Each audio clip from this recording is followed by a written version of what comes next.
Hey, what's up, y'all? Deyquan here, and in this video, I want to answer a question that someone left on my channel in a video format. I did respond to the question, but I think a video would be a little bit better.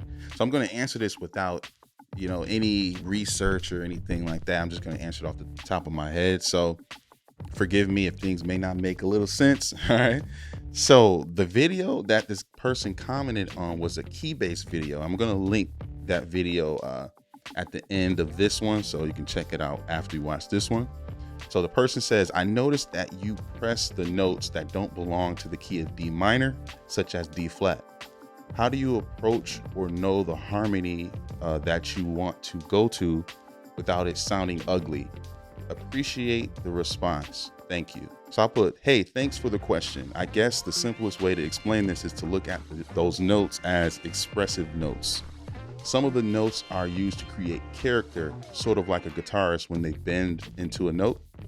On keys, some notes act as an ornament. So a lot of times, when you're playing musical things, not every note is counted as a part of the melody, if you will. A lot of it is just color. So like this, right? That's the melody, right? That's just the color, right? Around that melody, just to create a little more expression. Something like how a singer would do when they sing, right? They're not just doing everything like da, da, da, da, da, right? They're dancing around certain things, sliding into certain notes, bending or whatever, right? Dancing around, doing enclosures around certain notes, right? Right? So when you're listening to music, you got to learn how to hear what are the real notes and what are the color, the ornaments that are decorating certain notes in the melody, right? That's one way of looking at it. Another way is to, let me make sure I'm reading the question, not think so much in keys. Like most songs are not in one key. Even pop songs, they're not in one key.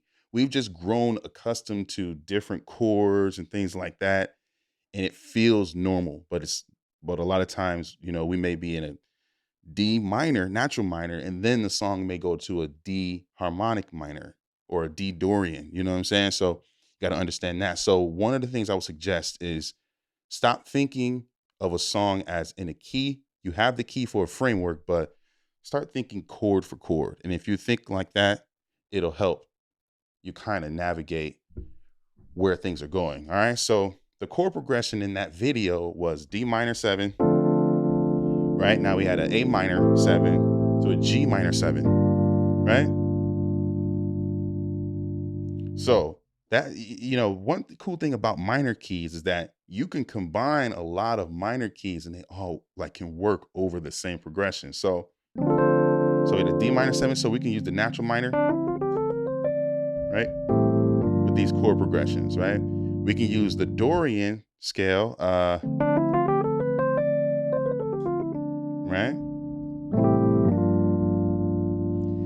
What else can we do? We can do the harmonic minor scale. So even though we have the natural C here, right? We can do that. We can do the melodic minor. Right? There's so many options. We can do the blues, minor pentatonic.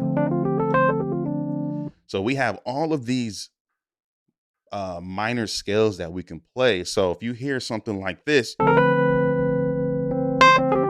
right, that B is going to sound out of the key, but it's really not out of the key. I'm just shifting to D Dorian, even though the song is in D natural minor. Hopefully you follow me, so you got to understand that. And then also you got to think chord for chord. I think I said that already. So now, okay, we're in D minor. Now the next chord is A minor. I don't have to stay in D minor. So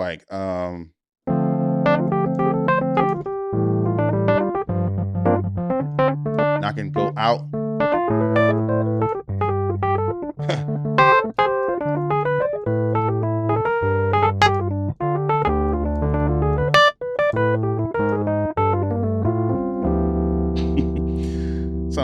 pure garbage, but hopefully you get the point. So like if I'm on a D minor, I want to already be thinking about the next key. So I'm going to be playing things which appears like it's out or wrong, or not wrong, but like out. So one of the things you got to understand when you're playing or choosing notes is you kind of got to be thinking chords ahead.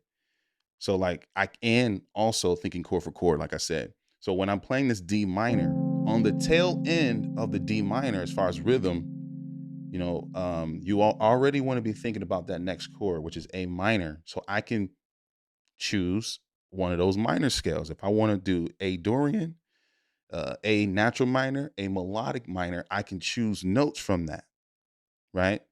So it's gonna. That's why it works. So, let me think for a minute. Maybe I'm gonna do the A harmonic minor. So I'm in D minor.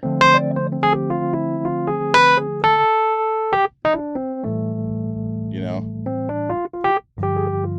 back to D minor, or I can go to the G minor chord, right? It's thinking like that, you know, thinking chord for chord. You have options with the scales that you use. It's not just major or minor. There are sub scales of those major and minor, and you can dibble and dabble with ones depending on what kind of color you want. Also, when you're in the chord progression, you think of the chords, right? And then also you have to learn how to hear the bigger picture. Every chord is, or every note or even chord is not the main chord.